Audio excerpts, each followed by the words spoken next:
الحمدللہ رب العالمین والصلاۃ والسلام علی رسولہ الکریم۔ آج انشاءاللہ تعالی 12ویں پارے کے جو مضامین ہیں اس کا خلاصہ بیان کیا جائے گا۔ اس سے پہلے ایک حدیث ہے قرآن پاک کے حوالے سے۔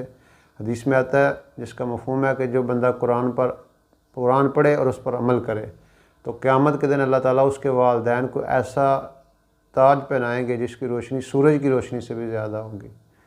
اور پھر ایک اور روایت میں آتا ہے کہ اللہ تعالیٰ اس کے والدین کو ایسے 2 جوڑے پہنائیں گے جس کی قیمت ساری دنیا کے خزانے بھی ادا اس سے نہیں کیے جا سکتے۔ یعنی یہ اتنی قیمتی چیز ہے قرآن پاک۔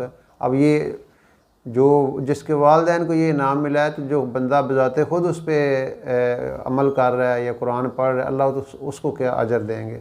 تو اللہ رب العزت ہمیں قرآن پاک خود بھی پڑھنے کی توفیق دے اور اپنی اولادوں کو بھی قرآن پاک پڑھانے کی توفیق عطا فرمائے۔ ایک روایت میں آتا ہے جو اپنے بچوں کو ناظرہ قرآن پڑھاتا ہے اللہ تعالیٰ اس کے گناہوں کو معاف فرما دیتے ہیں۔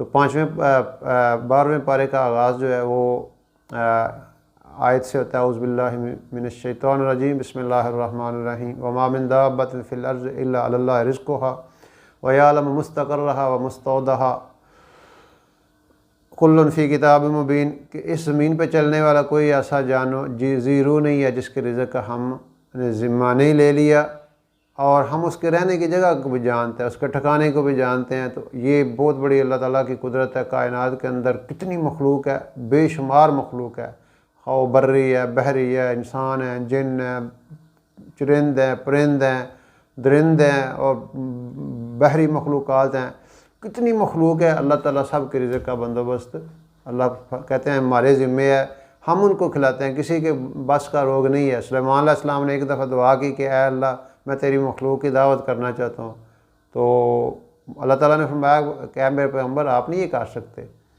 کہا نہیں میں نے کرنا چاہتا ہوں۔ تو ان کا ٹھیک ہے۔ 6 مہینے تک کھانے پکتے رہے۔ اللہ تعالیٰ نے ہوا کو حکم دیا، ایسی ہوا چلتی تھی وہ کھانا خراب نہ ہو۔ جب 6 مہینے تک وہ اپنا ایک اندازہ ہوتا ہے، جیسے ہمارے ہاں پتہ ہے کہ اتنے لوگوں نے مہمان آنا ہے تو اس کے حساب سے کھانا تیار کیا جاتا ہے۔ اب انہوں نے اللہ کی شان کھانا تیار کیا، جی یا اللہ بندے جو ہے نا بندوں کے حساب سے میں نے کھانا مخلوق کے حساب سے تیار کر لیا ہے۔ تو اب جب وہ معاملہ ہوا شروع تو ایک مچھلی آئی سمندر سے، وہ جتنا بھی وہ سارا کھانا تیار تھا دیگاں سمیت، چمچیاں سمیت، پانڈیاں سمیت اندر، اور وہ کہتی ہے جناب کوئی اور بھی اجازت دیو۔ تو سلیمان علیہ السلام اللہ کی قدرت پہ حیران رہ گئے۔ ان کا کہ سلیمان میں آج تو میں بھوکی رہ گئی ہوں، اللہ تعالیٰ مجھے اس طرح کے 3 لقمے کھلاتا ہے۔ تو اللہ پاک کی ذات اس طرح اپنے مخلوقات کو کھلا رہی ہے اور اس کی ضروریات کا بندوبست کر رہی ہے۔ تو اس لیے فرمایا کہ رزق کے معاملے میں حرام ذرائع اختیار نہ کرو، کہ وہ تمہیں موت اس وقت تک آ ہی نہیں سکتی جب تک تمہارا لکھا ہوا رزق تمہیں نہیں پہنچ سکتا۔ اور یہ چیز اللہ نے اپنے ذمے لی ہے، آج ہم نے اس کو اپنے ذمے لے لیا، جو ہمارے ذمے تھا اس کو چھوڑ دیا، یہ بڑے نقصان کی بات ہے۔ پھر فرمایا کہ ہم نے 6 دنوں کے اندر کائنات بنائی، پھر اپنا جو عرش ہے وہ پانی پہ تھا، یہ ایک تمثیل ہے۔ بہرحال اللہ رب العزت کی ذات جو ہے یہ بہت بڑی ذات ہے۔ پھر فرمایا کہ انسان کو جب ہم نعمت دیتے ہیں تو وہ اترانے لگتا ہے، فخر کرتا ہے، جب اس کو کوئی چیز دنیا داری ملتی ہے، دنیا کی چیزیں، تو بڑا خوش ہوتا ہے، اور جو ہی اس سے وہ چھین لی جاتی ہے تو بے صبرا ہو جاتا ہے، ناشکرا ہو جاتا ہے اور گلے شروع کر دیتا ہے جو ساڈے کو تو ہے ہی کھ نہیں سی، جو ساڈے تے تکلیف ہونی سی۔ تو یہ فرمایا جا رہا ہے کہ یہ انسانی فطرت ہے، اس کو اس طرح کرنا نہیں چاہیے۔ لیکن جو صبر والے ہیں، اعمال صالحہ والے ہیں، وہ ہر حال میں شکر کرتے ہیں، تنگی آ جائے صبر کرتے ہیں، نعمت ملے شکر کرتے ہیں۔ وہ حدیث میں آتا ہے مومن کے لیے خیر ہی حیران ہے، تکلیف آتی ہے صبر کرتا ہے درجے بلند، نعمت ملتی ہے شکر کرتا ہے درجے بلند۔ تو اس کے لیے جو ہے نا سب کچھ خیر ہی خیر ہے۔ اور جو ایمان والے کے بغیر لوگ ہوتے ہیں وہ ذرا سی تکلیف حال شروع کر دیتے ہیں اور آندے ساڈے کنی دے کھ نہیں رہا۔ تو یہ اس طرح کی جو نیچر ہے یہ اللہ تعالیٰ فرماتے ہیں اللہ تعالیٰ کو پسند نہیں کرتے۔ پھر فرمایا جا رہا ہے کہ آپ ان لوگوں کی باتوں پہ بڑے رنجیدہ ہوتے ہیں۔ یہ جب آپ دعوت دیتے تھے لوگوں کو اللہ کی طرف بلاتے تھے تو لوگ عجیب قسم کی باتیں کرتے تھے، تو آپ کا دل اس سے ظاہر ہے زردہ ہوتا ہے، غم زدہ ہوتا ہے انسان۔ آپ کسی کے ساتھ خیر کی بات کرتے ہیں، اچھی بات کرتے ہیں، وہ بجائے آپ کی بات ماننے کے الٹا آپ کے خلاف پروپیگنڈا کرتا ہے، باتیں کرتا ہے، تو تو آپ کا دل زخمی ہوگا کہ یار میں تو اس کی خیر خواہی چاہتا ہوں۔ یہی معاملہ انبیاء علیہ الصلوۃ والسلام کے ساتھ ہوتا تھا۔ اب وہ لوگ طرح طرح کے مطالبے کر رہے ہیں، کبھی کہ جی یہ اتنے چشمے کاٹ دو، کبھی کہتا ہے یہ جو ہے نا یہاں پہ بارشیں نہیں ہوتے ہیں، بارشیں ہونا شروع ہو جائیں، باغات لگ جائیں، اور آپ سونا چاندی لے کے آئیں، فرشتے آپ کے ساتھ آئیں، وہ آپ کے یعنی آ کے کہیں جی یہ اللہ کے نبی ہیں۔ تو اس سے آپ علیہ الصلوۃ والسلام کا وہ آپ آزردہ ہوتے تھے، تو اللہ تعالیٰ اپنے نبی علیہ السلام کو تسلیاں دے رہے ہیں، دلاسا دیا میرے حبیب آپ اپنا دن رات کام کرتے رہیں، آپ لوگوں کو اللہ کی طرف بلاتے رہیں، ان کی باتوں کی طرف توجہ نہ دے۔ یہ تو اس قابل بھی نہیں ہے کہ یہ جو میرا قرآن نازل ہوا ہے اس کے بدلے میں ایک چھوٹی سی صورت بھی لے ہیں، اور یہاں پہ فرمایا کہ 10 صورتیں بھی یہ نہیں لے کے آ سکتے۔ اللہ تعالیٰ نے چیلنج کیا ہے، اور پھر اللہ رب العزت فرما رہے ہیں کہ اللہ رب العزت کے آگے جھکو، اسی سے بخشش مانگو، اس کے ہر فیصلے پر راضی ہو جاؤ۔ جو اللہ کے ہر فیصلے پر راضی ہو جاتا ہے اللہ تعالیٰ اس کو دنیا اور آخرت میں کامیاب کر دیتا ہے، اور جو گلے کرتا ہے، شکوے کرتا ہے اور ناشکریاں کرتا ہے، پھر اللہ تعالیٰ وہ خود بھی پریشان ہوتا ہے اور اوروں کو بھی پریشان کرتا ہے۔ پھر آگے نوح علیہ الصلوۃ والسلام کی قوم کا تفصیلی واقعہ پھر بیان کیا جا رہا ہے کہ وہ اللہ تعالیٰ نے ان کو بھیجا، اللہ کی عبادت کی طرف بلاتے تھے، اور اب وہ جو سردار تھے یہ جو ہر دور میں ہوا ہے، انبیاء علیہ الصلوۃ والسلام کے جو اولین پیروکار ہوتے ہیں وہ غرباء ہوتے ہیں، کمزور لوگ ہوتے ہیں، معاشرے کے جو ہے نا وہ جو کمزور ترین لوگ ہوتے ہیں وہ ان کے فالورز ہوتے ہیں شروع میں، اور نوح علیہ السلام کے ساتھ بھی یہی معاملہ تھا۔ تو وہ آ کے سردار کہتے ہیں کہ تمہاری بات تو غریب غرباء مانتے ہیں، ہم کیوں مانیں تمہاری؟ تو اس کو اللہ تعالیٰ نے فرمایا کہ اے میرے نبی آپ ان کو اپنے سے دور نہ کیجیے گا، یہی آپ کا قیمتی سرمایہ ہے۔ اور پھر فرمایا جا رہا ہے کہ میں ان کو کیوں دور کروں، اگر اگر اللہ میری مدد نہ کرے تو تم تو مدد نہیں کر سکتے، تو اس لیے میں ان اپنے ساتھیوں کو تمہارے اپنے سے دور نہیں کر سکتی۔ پھر فرمایا جا رہا ہے کہ آپ ان کو کہیں کہ میں خزانے میرے پاس نہیں ہے، نہ میں غیب کا علم رکھتا ہوں، اور نہ میں یہ کہتا ہوں میں فرشتہ ہوں، اور نہ میں اپنے ان ساتھیوں کو اپنے سے دور کر سکتا ہوں۔ اور پھر وہ ایسی باتیں چیلنج کر رہے ہیں کہ اے نوح تو جو کوئی کرنا کر لے جڑا جزاب لینا ہی لے آیا۔ اب اللہ کی شان اللہ تعالیٰ نے اپنے نبی علیہ السلام سے کہا کہ اب آپ کشتی بنائے۔ اب کشتی جب بنا رہے تھے تو مذاق اڑاتے تھے، عجیب قسم کے مذاق اڑاتے تھے کہ اتنے پانی ہے کوئی نہیں جو کشتیاں پہ نوح چلاتا ہے، تو اس طرح کی فضول باتیں کرتے تھے۔ بلکہ ایک تاریخ میں واقعہ آتا ہے کہ وہ ایک دفعہ جب کشتی بن گئی تو اس کو انہوں نے پہانے سے مار دیا۔ اللہ نے کیا بندوبست پھر کیا کہ اب اس پوری قوم کو خارش کی بیماری لگ گئی۔ اب ایک بندہ اب بڑے علاج کی کوئی نہیں وہ مسئلہ حل ہوا، تو ایک بندہ ایک دن اس کشتی پہ چڑھا گرا، اب اس کو ساری گندگی لگی، آ کے نہایا تو ٹھیک ہو گیا۔ اب اس نے اناؤنس کر دیا جی علاج لگ گیا۔ اب وہ جناب جس گند کو خود انہوں نے وہ بھرا تھا کشتی کا، اب اسے اور اپنے اوپر لگا رہے ہیں اور نہا رہے ہیں اور صاف کر رہے ہیں، اور اس طرح اللہ تعالیٰ نے اس کی صفائی بھی کرا دی۔ تو اللہ پاک جو ہیں قادر مطلق ہیں۔ تو فرمایا کہ اگر تم آج مذاق اڑا رہے ہو کل تمہارا مذاق اڑایا جائے گا۔ پھر اللہ تعالیٰ کی طرف سے امر آیا کہ آپ بیٹھ جائیں اور اپنے ان ساتھیوں کو بھی بٹھا لیں، ساری مخلوق میں سے جوڑا جو ہے وہ بٹھا لیں، اور جب آپ بیٹھیں بسم اللہ مجرہا و مرساہا ان ربی لغفور الرحیم، یہی دعا ہے جب ہم سفر خاص طور پہ بحری سفر ہے اس کے لیے بتایا گیا کہ یہ دعا پڑھنی چاہیے۔ اور پھر جب بیٹھ کے اللہ کا عذاب آ گیا پانی کی شکل میں، ففتحنا ابواب السماء بماء منہمر، اللہ تعالیٰ نے آسمانوں کے دروازے کھول دیے اور زمین سے بھی پانی، اوپر سے ہر طرف پانی ہی پانی۔ تو بیٹا ان کا پہاڑ پہ چڑھ گیا، تو بیٹے سے کہا بیٹا آ جاؤ، آپ بھی ہمارے ساتھ ہو۔ کہا کہ میں پہاڑ پہ چڑھ جاؤں گا اور وہ اونچا ہے وہاں پانی نہیں پہنچ سکتا۔ تو فرمایا کہ میرا بیٹا آج اللہ کے عذاب سے تمہیں کوئی چیز نہیں بچا سکتی۔ تو ایک کتابوں میں واقعہ آتا ہے کہ 3 بندے ایک غار کے اندر داخل ہو گئے اور وہ بالکل اس کو بند کر دیا پتھر سے کہ پانی اندر ہی نہیں جائے گا، تو اللہ تعالیٰ نے ان کا پیشاب جاری کر دیا، اسی کے اندر غرق کر دیے گئے۔ تو اس طرح اللہ تعالیٰ کے عذاب سے اس دن کوئی بھی نہیں بچ سکا۔ تو وہ بیٹا جو ہے وہ اس کو کہتے رہے، ترلے منتیں کرتے کہ بیٹا آ جاؤ بیٹھ جاؤ گا، میں اوپر چڑھ جاؤں گا۔ تو لیکن نوح علیہ السلام کہہ رہے ہیں کہ بیٹا اللہ کے عذاب سے کوئی چیز نہیں بچ سکتی۔ یہی باتیں ہو رہی تھی، لہر آئی اور وہ غرق ہو گیا۔ اب نوح علیہ السلام فرما رہے ہیں کہ اے اللہ آپ نے کہا کہ میں آپ کے اہل کو بچا لوں گا، تو اللہ تعالیٰ نے فرمایا انہ لیس من اہلک، اے میرے حبیب، اے میرے نبی، یہ آپ کے اہل نہیں ہیں، آپ کے اہل وہ لوگ ہیں جنہوں نے آپ کی بات کو مانا، اور آئندہ آپ نے یہ مطالبہ نہیں کرنا، آئندہ ایسی دعا بھی نہیں کرنی۔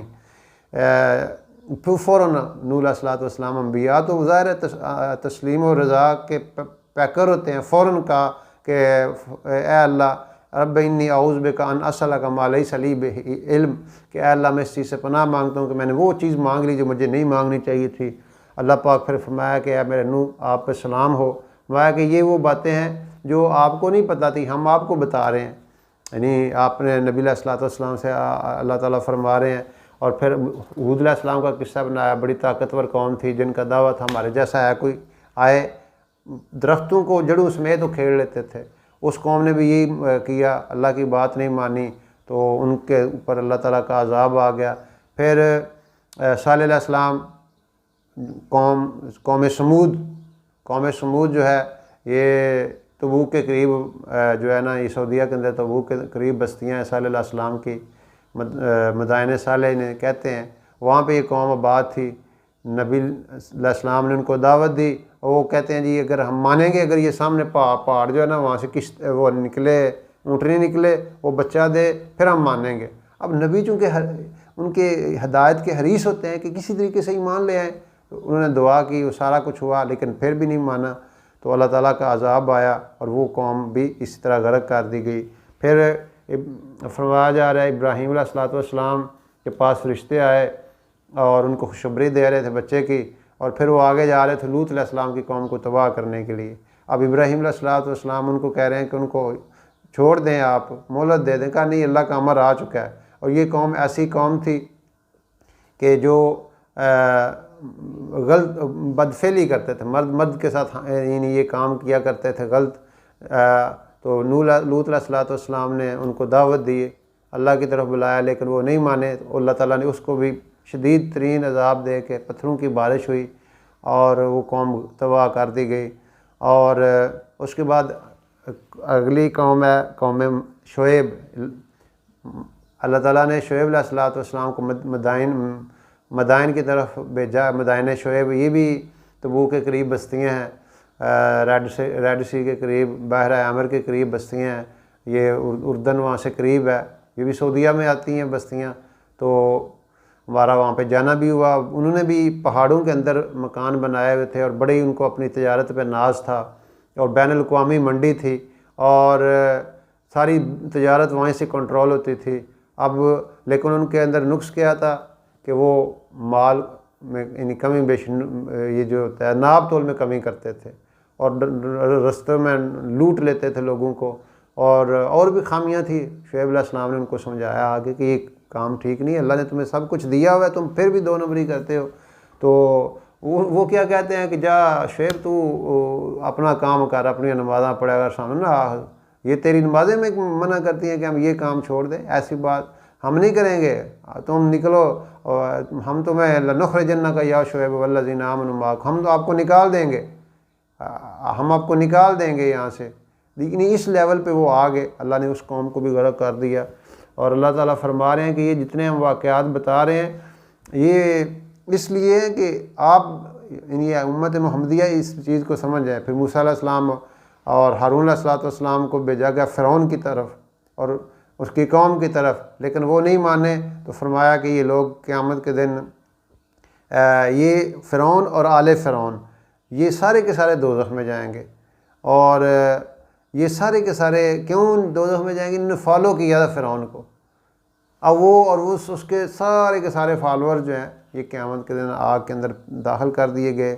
اور فرمایا کہ یہ جو سارے قصے ہیں، یہ کچھ بستیاں ہیں، کچھ بستیاں ان کا نام و نشان ہی مٹ چکا ہے، کچھ عبرت کے لیے اللہ تعالیٰ نے بستیاں رکھی ہوئی ہیں۔ فَاعْتَبِرُوا يَا أُولِي الْأَبْصَارِ، اور قُلْ سِیرُوا فِی الْأَرْضِ فَانْظُرُوا کَیْفَ کَانَ عَاقِبَةُ الْمُکَذِّبِینَ، آپ دنیا میں سیر کریں، جائیں، دیکھیں کہ ان کا کیا انجام ہوا، اور ان کے یہ جو طاقت ہے کام نہ آ سکی، ان کا حرام خوری کرنا کام نہ آ سکا، اینڈ اس کا غلط ہو گیا، اور یہ من گڑت انہوں نے معبود بنائے ہوئے تھے، وہ بھی انہیں ہلاکتوں سے نہیں بچا سکے۔ وہ کیسے بچا سکتے تھے؟ وہ تو بچا ہی نہیں سکتے تھے۔ تو عذابوں سے وہی قومیں بچی، وہی لوگ بچے جنہوں نے اللہ اور اللہ کے رسول کی تابعداری کی، اور پھر فرمایا کہ سعید وہ لوگ ہیں جن کو جنت عطا فرما دی جائے گی، جو ایمان اور اعمال صالحہ والے ہوں گے، اور بدبخت اور شقی وہ لوگ ہیں جنہوں نے اللہ اور اللہ کے رسول کی نافرمانی کی۔ اور یہ ساری کی ساری جو کتابیں ہیں، یہ جو اللہ تعالیٰ نے فرمایا کہ اس لیے ہم بھیج رہے ہیں تاکہ لوگوں کا رخ جو ہے وہ آپ کی طرف ہو جائے۔ اور پھر فرمایا کہ اے میرے حبیب، آپ کو جو کام ہم نے دیا ہے نا دعوت کا، آپ اس کو کرتے رہیں اور ڈٹ کے کرتے رہیں، اور اپنے ساتھیوں کو بھی اس پہ استقامت سے لگائے رکھیں، انہیں بھی کہیں کہ وہ یہ کام فاستقم کما امرتا، یعنی آپ اس کام کو کرتے رہیں، اللہ کا پیغام پہنچاتے رہیں، آپ نہ گھبرائیں۔ یہ سارے انبیاء علیہ الصلوۃ والسلام کے قصے اسی لیے ہیں کہ انہوں نے بھی اپنا کام جاری رکھا اور اللہ تعالیٰ کی طرف بلاتے رہے۔ اور آپ کبھی بھی، یعنی ہمیں بتایا جا رہا ہے، آپ ان کفار کی اور ان جو مشرکین ہیں، امت مسلمہ کو کہا جا رہا ہے، ایک ایک مسلمان کو کہا جا رہا ہے کہ آپ ان لوگوں کی طرف نہ رجوع کیجیے گا، ورنہ اگر آپ یوں کریں گے تو پھر یہ فتمسکم النار، یہ آگ سے نہیں بچ سکے گا جو بھی ایسا کام کرے گا، اور اللہ رب العزت کی پکڑ سے نہیں بچ سکتا۔ اور پھر فرمایا کہ یہ جو واقم الصلاۃ طرفی النہار وزلفا من اللیل، یعنی نماز کو آپ دن کے کناروں پہ قائم کریں، یعنی نماز کے حوالے سے یہ حکم ہے۔ اور فرمایا کہ یہ جو نماز ہے اور نیکیاں ہیں، یہ برائیوں کو ختم کر دیتی ہے۔ حدیث میں آتا ہے جب بندہ وضو کرتا ہے تو اس کے وہ ہاتھ وہ گناہ جو ہاتھوں سے ہوئے ہیں، آنکھوں سے ہوئے ہیں، زبان سے ہوئے ہیں، حتیٰ کہ پورے وجود کے گناہوں کو اللہ رب العزت معاف فرما دیتے ہیں۔ اور پھر فرمایا کہ یہ سورۃ یوسف ہے جس کا آغاز اللہ تعالیٰ فرما رہے ہیں کہ اے میرے نبی، ہم آپ کو بہترین قصہ سنا رہے ہیں، بہترین قصہ آپ کو اس سے پہلے پتہ نہیں تھا۔ اور یہ قصہ یوں ہے کہ جب یوسف علیہ السلام نے اپنے باپ حضرت یعقوب علیہ السلام سے کہا کہ ابا جی، میں نے خواب دیکھا ہے کہ 11 ستارے اور ایک سورج اور چاند جو ہے یہ مجھے سجدہ کر رہے ہیں، تو وہ فوراً سمجھ گئے کہ یہ خواب تو بڑا اعلیٰ قسم کا ہے۔ بیٹے سے کہا بیٹا اپنے بھائیوں کو خواب نہیں بتانا، یہ جو ہے نا یہ حسد کرتے ہیں آپ سے، تو یہ آپ کو سے حسد کریں گے اور حسد آپ کو نقصان پہنچائے گا۔ لیکن وہ بچے تھے، انہوں نے بتا دیا، اور جب انہوں نے یہ خواب بتایا تو اب وہ سمجھ گئے کہ یہ خواب تو بڑا اعلیٰ ہے۔ اب ان کے اندر حسد پیدا ہوا، اپنے باپ ابراہیم علیہ السلام اپنا یعقوب علیہ السلام سے کہنے لگے کہ آپ ہمیں اجازت دیں، ہم شکار کھیلنا چاہتے ہیں، پکنک پہ جانا چاہتے ہیں، آپ یوسف کو بھی ہمارے ساتھ بھیج دیں۔ تو ان کا کہ بیٹا کہیں ایسا نہ ہو کہ تم اسے سنبھال نہ سکو، اس کی حفاظت نہ کر سکو۔ ان کا اسی ابا جی اتنے بڑے اسی یہ ہو سکتا ہے کہ، یعنی اب ان کو وہ ترلا محنت کر کے اور ان کو کہہ کہ جی آپ ہمیں اجازت دے دیں، ہم یہ بچہ ذرا کھیل لے گا۔ اب لے گئے، تو آگے جب گئے تو وہی انہوں نے جو پہلے پلاننگ کی ہوئی تھی کہ اس کو بھائی کو کنویں کے اندر پھینک دیا، اور واپس آئے اور اپنے اس کے کپڑے جو ہیں زخمی ہوئے اور کہنے لگے کہ ابا جی ہم کھیل رہے تھے، شکار کر رہے تھے، ہمیں پتہ نہیں چلا، پیچھے سے بھیڑیا آیا اور وہ اس کو جو ہے نا وہ کھا گیا۔ تو بہرحال اللہ تعالیٰ جو ہیں وہ اللہ تعالیٰ تو جانتے ہیں، اللہ تعالیٰ نے اپنے نبی علیہ السلام کو بتا بھی دیا ہوگا۔ تو بہرحال یعقوب علیہ السلام جو ہیں وہ صبر کرتے رہے، رونا اللہ کے سامنے روتے رہے، آہو بکا کرتے رہے۔ اور ادھر یہ معاملہ ہوا کہ ادھر ایک قافلہ آیا۔ اب جب قافلہ آیا تو اس وہ پانی نکالنے کے لیے ڈول نکالا، تو وہ جو ہے اس کے اندر سے نکل آئے۔ حضرت یوسف علیہ السلام ظاہر ہے وہ اس کے اندر بیٹھ کے باہر آ گئے۔ تو پھر وہ سفر شروع ہوا اور مصر کی طرف چلے گئے۔ وہاں پہ جب ان کو بیچ دیا، اور یوسف عزیز مصر جو بادشاہ تھا وہاں کا، وہ ان کو لے گیا۔ وہاں پہ یعنی جو ہے نا وہ جوان ہوئے، اب خوبصورت تو بہت زیادہ تھے۔ ایک روایت میں آتا ہے کہ اللہ تعالیٰ نے جو حسن اتارا اس میں 9 حصے ان کو دیا حسن، اور 1 حصہ پوری دنیا پہ تقسیم کر دیا۔ اتنے حسین اور خوبصورت تھے۔ اور اب یہ بھائی اس وجہ سے بھی جیلسی تھے، اور پھر یہ ہے کہ اللہ کے یعقوب علیہ السلام اپنے اس بیٹے سے زیادہ محبت کرتے تھے، اس وجہ سے بھی وہ جیلس تھے۔ اب وہ ان کو کنویں کے اندر پہنچا رہے ہیں، انہیں گہرائی کے اندر پھینک رہے ہیں، لیکن اللہ انہیں بلندیوں پہ لے کے جانا چاہتا ہے۔ اور اللہ کا امر فرمایا کہ واللہ غالب علی امرہ ولکن اکثر الناس لا یعلمون، کہ ہم یعنی اللہ کا امر غالب ہوتا ہے، اللہ جو چاہتا ہے وہ اپنی قدرت سے کرتا ہے۔ اب وہ کنویں کے اندر پھینک رہے، اللہ ان کو عزیز مصر کے گھر ان کی پرورش ہو رہی ہے، شاہی دسترخوان سے وہ کھانا کھا رہے ہیں۔ تو جب وہ جوان ہوئے، اللہ تعالیٰ کہتے ہیں کہ ہم نے ان کو حکمت اور علم عطا فرما دیا، اور ہم اسی طرح جو نیک لوگ ہوتے ہیں، جو محسنین ہوتے ہیں، ہم ان کو ایسے ہی کرتے ہیں۔ اب وہ جو محل کے اندر اس کی بیوی تھی عزیز مصر کی زلیخا، اب وہ جب اس نے ان کی حسن کو دیکھا، اس پہ فریفتہ ہو گئی، اور وہ اس نے چاہا کہ اس کے ساتھ یعنی ان کے ساتھ برائی والا معاملہ کروں، تو وہ آپ اندر لے گئی اور دروازے بند کر دیے اور دعوت گناہ دینے لگی۔ اب یوسف علیہ السلام نے فرمایا کہ میں یہ کام نہیں کر سکتا ہے، میرے مالک نے، یہ جو عزیز ہے، اس نے میری اتنی خاطر خدمت کر کے مجھے پالا ہے، اور میں اس کی بیوی کے ساتھ ہی منہ کالا کروں، ایسا نہیں ہو سکتا۔ اب وہ دوڑے، اب جب دوڑے تو دروازے کھلتے چلے گئے۔ اللہ تعالیٰ کے حکم کے لیے جب بندہ چلتا ہے، پھر اللہ تعالیٰ اس کے لیے رستے کھولتے جاتے ہیں۔ اور فرمایا کہ وہ ہمارے نیک بندے تھے، ہم نے ان کو اس برائی سے اور فحاشی سے بچا لیا، اور یہ اللہ ہی کے فضل سے انسان برائی سے بچتا ہے، اس کی کوئی ذاتی توفیق نہیں ہوتی۔ اب جب اس نے کہا کہ یہ تو میرا جو ہے نا وہ کارگر نہیں ہو سکا، اب میں کیا کروں، اب شور مچا دیا کہ یہ تو میرے ساتھ غلط کام کرنا چاہتے تھے۔ اب پھر وہ فیصلہ ہوا کیا کیا جائے، کس طرح دیکھا جائے۔ تو ایک چھوٹا بچہ، ابھی وہ بولنے کے قابل نہیں تھا، یہ بھی ایک معجزہ اللہ تعالیٰ نے دکھایا، شاہد من اہلہا۔ اس نے کہا کہ اگر تو قمیض آگے سے پھٹی ہے تو یوسف علیہ السلام قصوروار ہے، اگر پیچھے سے پھٹی تو زلیخا قصوروار ہے۔ اب جا کے دیکھا تو وہ پیچھے سے پھٹی ہوئی تھی۔ تو عزیز مصر نے کہا کہ تو اے یوسف عارض عن ھذا، آپ اس کو اعراض کر دیں اور اس کو معاف کر دیں۔ اور وہاں پہ جب یہ چرچا ہوا، یہ باتیں ہوئیں، تو اب پتہ چل گیا، پورے شہر میں بات پھیل گئی کہ یہ تو عزیز مصر کی جو بیوی اپنے غلام سے، یعنی یہ اس کا معاملہ ہے۔ تو اب اس نے وہ ساری جو افسران تھی، وہ ذرا کی بیویاں تھیں، ان کو بلایا دعوت پہ، اور ان کے سامنے وہ رکھے پھل اور فروٹ اور چھریاں ان کو دیں، اور کہا یوسف علیہ السلام سے کہا کہ آپ ادھر آنا ذرا۔ اب جب دیکھا تو وہ تو ان کے ہوشی بٹرک ہو گئے، ہوشی اڑ گئی، کتنی خوبصورت، کہا کہ وہ وَقُلْنَا حَاشَا لِلَّهِ مَا هَٰذَا بَشَرًا، کہ یہ کوئی بشر تو نہیں ہے، اِنْ هَٰذَا إِلَّا مَلَكٌ کریم، یہ تو کوئی فرشتہ ہے۔ تو کہنے لگی کہ یہ تھا وہ جس کے لیے میں یہ سارا کچھ کر رہی تھی۔ تو پھر وہ سارے کا سارا سازش کے تحت ان کو جیل کے اندر جو ہے وہ داخل کر دیا گیا، وہاں پہ جیل میں رہنے لگے۔ لیکن وہاں پہ بھی جا کے وہ اپنی جو شرافت تھی اور نیکی تھی اور لوگوں کے ساتھ اخلاق والا معاملہ وہ جاری رہا ان کا۔ تو وہاں پہ وہ ان کے پاس آ گئے، قیدی آ گئے، اور ان کا ایک قیدی کہتا ہے مجھے خواب آیا کہ دو انہوں نے خواب بتائے، ان کی کہ جی ہمیں تعبیر بتائیں۔ تو ایک خواب یہ ہے کہ میرے سر کے اوپر روٹیاں ہیں اور پرندے اس میں سے کھا رہے ہیں، اور دوسرا یہ ہے کہ یعنی میں جو ہے نا وہ شراب پلا رہا ہوں بادشاہ کو۔ تو انہوں نے کہا جی آپ ہمیں اچھے آدمی لگتے ہیں، ہمیں اس خواب کی تعبیر بتائیں۔